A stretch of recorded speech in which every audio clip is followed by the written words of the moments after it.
dry, I take the guts out of the fuse board.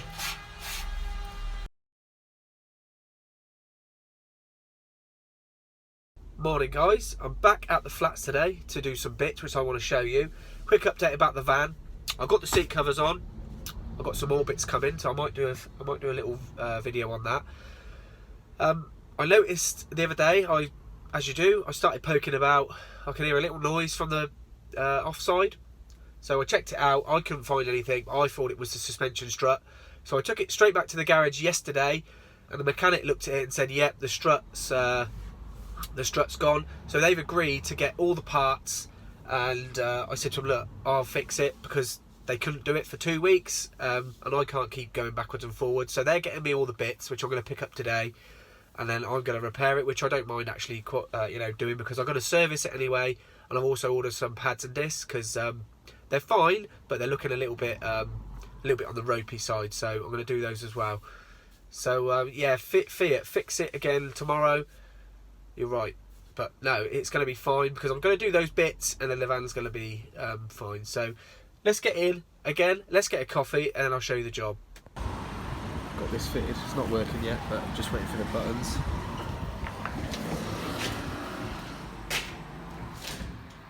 Plastered this. Luckily I got my door exit button in, brake glass, fire alarm, little box up there, got the magnet on, fire alarm panels go in there, all my cables are ready to pull up and in, got to put the light and a battery pack up there, got these ones in, fan isolator for the bin store fan which is there,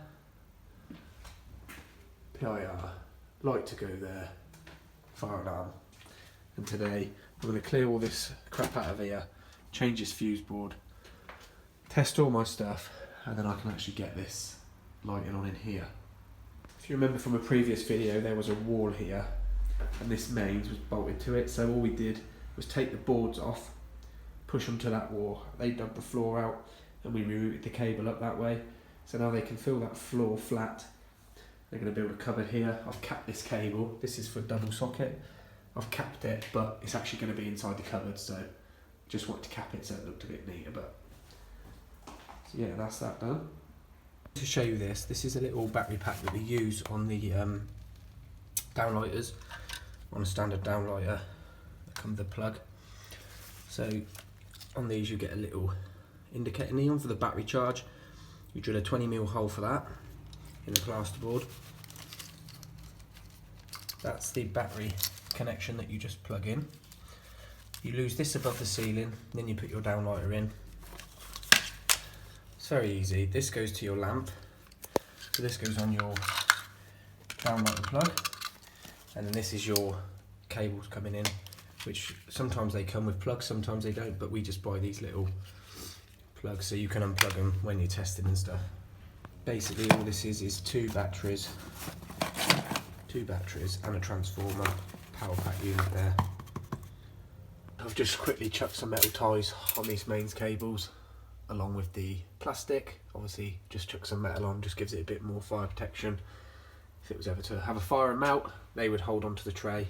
Obviously this is fixed with raw plugs, but this isn't in a gangway as such, so it's not so bad as if it was something in here hanging and whatnot. But I've actually got a space now that I can work in, so I'm going to set a light up because my lighting's running off this board at the minute and the transformer. I'll get a 240 lead down here and then we can see what we're doing. Right, this is the little board in question, the little landlord's doing that socket there. That is the only thing it's doing, and my lighting which I got on. So what I'll do is I'll pull the fuse, kill the meter, rip the board out, and I'm replacing with a Wylex board. I'm literally going to push it into this trunking, get all my cables in. So let's crack on with that now. This board can now be killed. There, and there. And I'm literally just going to pull the fuse out of here, which is going to kill that meter there. Right, fuse board's now dead. Landlord's fuse killed the meter. At the minute we've got 16mm tails in, so I'm going to rip these out because we've got 100 amp fuse there. I'm going to upgrade these to 25mm, which I haven't got, but they're coming, they're on the way. So I've got the board cover off. First thing I'm going to do is disconnect them tails out of that meter, strip these out, and then literally just strip all this out because it's all going. All the cables and tails are now stripped out, so the next stage is literally take out them 4 screws and undo those bushes on the bottom there. The fuse board's gone, look at that. We can now safely send this one to fuse board heaven. Bye bye. Served its purpose well. Now we're upgrading. So I'm probably going to reuse these. I'll see what they did. They used 25 and 20 mil, and what they did was put a little lock ring on there to get that the same height. So I'm probably going to rip these out and put new ones in so they're all the same height. As you can see, this is the Wylex board I'm using. Main switch, 2 RCDs and split load. Comes with a load of knockouts, so I'm probably going to use all of these, or most of them, just to future proof it for the next guy. But yeah, these are quite nice fuse boards. These are the same ones we used in every flat that we've done here. We just used a flush mounted kit because we sunk these into the wall, but this one is literally going to sit on top of the trunking, so it's a fairly easy install today, but worth filming actually. There we go. Go. So let's get it on the wall. First thing you want to do, well what I do anyway, because I'm going to be drilling and stuff and you don't want to fill this with metal swarf, just disconnect the actual rail with all the breakers on. Keep the screws safe. In there. And then once you've mounted this on the actual wall or trunking or wherever you're putting it, you've got it in position, you can then get all this back in, take them out, get rid of that, and literally that is going to go up in that space there.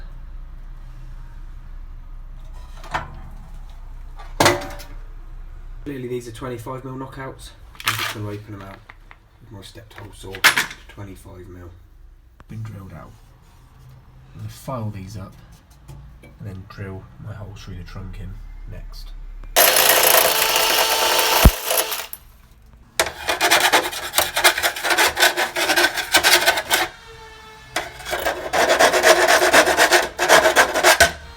I'm all filed up. I'm at the stage now where I'm going to start installing the bushes. Just a word of advice, get them on loose first. Get them nice and loose on the bottom through there, and then tighten them all up after when they're in place. Just in case you've got a couple of mil, 1 mil not sitting right, you'll be able to get that if you leave them all loose. They're all loose, they're all in place. These are existing, so they're going to have to get some blind grommets in there, or I'll put 2 metal box lids to cover that. But I can now fix the board back and then tighten all these bushes up.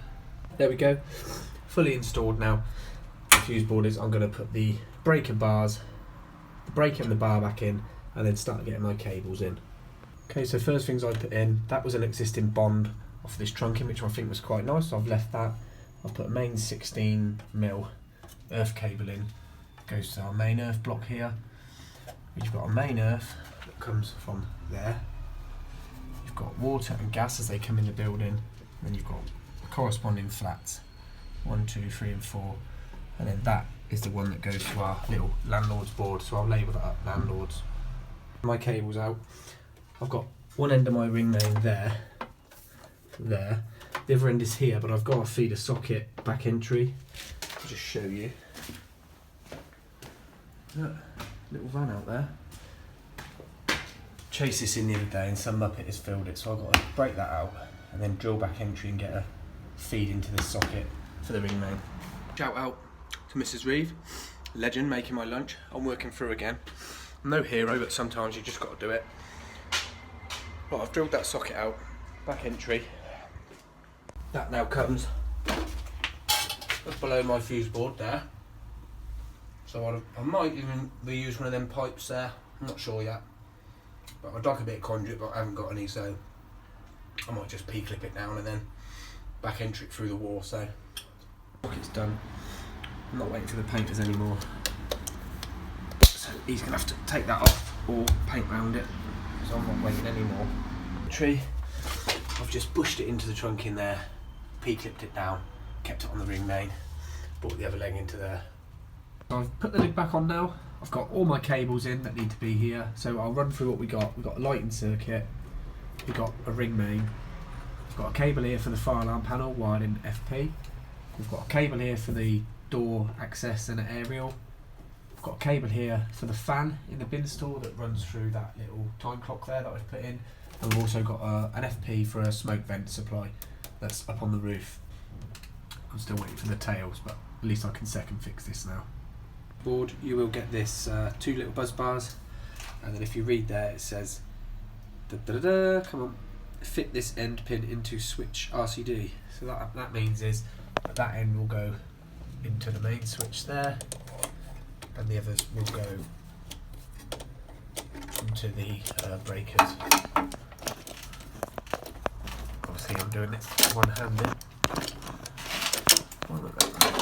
Okay, so that just goes in there, like so. And when you fit the buzz bar, just make sure you get a little mirror or run your phone underneath to make sure you've not missed any of the gates on the breakers there. Buzz bars are in with the little covers on the little tabs that you're not using, the spare ways. So I'm just going to make it off now. Okay, I've pressed all my earths in first. Remember, one is here, but one is on that end of the fuse board. So make sure your numbers correspond to the breaker, and then neutral 1, 2, 3, 4, 5 corresponds to that first bar, and then the second one corresponds to the second bar. Yes, job done. Right, board's done. All in, I'll show you that in a minute. All the dead testing's done. I've now got to wait for the tails to come. They're going to go up that last hole there. I'll get that in, get that lined up, then do all my live testing on everything. To work on, actually give you quite a lot of room. Nice and neat and tidy. Nicely contained. Lid will go on. Couple of blanks in the front there. Job's a good one. People ask, why is this copper showing? This is just the manufacturer's end, and it's like crimped and soldered, so you don't really want to cut that out. So that's why that's showing. Everything else is nice and neat. The meter tails have turned up with a load of other bits, so I can now get these in, and we're liven the board up. Right, tails are in, got my lighting back on, fuse board's now on, safe. Tails are in, brought them out there because they only sent me a 3 metre kit, so I've pushed them out the side and brought them straight into the meter rather than looping over the top.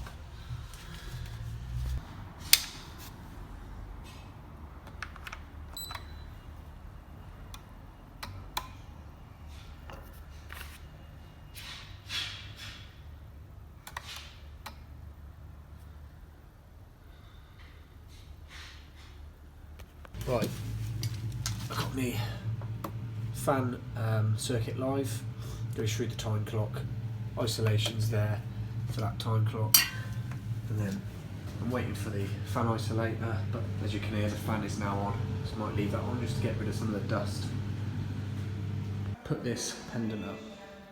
We've replaced these because they all came broke, so we went with a different design. John Lewis, got one more to put above there, and these are done then. Comes with a hook. Make sure you get your polarity right once you've cut that. Centre pin on the lamp wants to be the live, outer pin the neutral. On there. Do a job. 1, 2, 3. Does those, and then 2 more lights next to the bed. Built-in wardrobes now. Right guys, that is it, the day's done. I've just had the garage call me, the bits are in, so I'm going to head over there now, pick the bits up, see what they've got for me, so let's have a look. A brand new sash, shop absorber, so I can fit that at the weekend when I do the other bits. Oh, delivery! Box number 1, we have a car alarm system, which I'm going to fit. Lovely jubbly. Box number 2, we've got some brand new Pagid brake pads for the van. We've also got some brand new front brake discs for the van. Obviously I'm not doing all this tonight, but also got a brand new Bosch oil filter, which I'm actually going to go and fit today, I think, because I'm a bit paranoid about the oil in it. and some 5 watt 30 5 litres. I think I only need 3.8, but we'll check that on the dipstick. I'm probably going to do this tonight. Look at them, absolutely ugly, but only £12, so they'll be better than what's on there. So I might get them fitted tonight as well. Right guys, I'm not going to do the oil change in this video, but I am going to do it tonight. But I am going to do it in another video, probably at the weekend when I do the other bits. So thanks for watching. See you on the next one. Take care.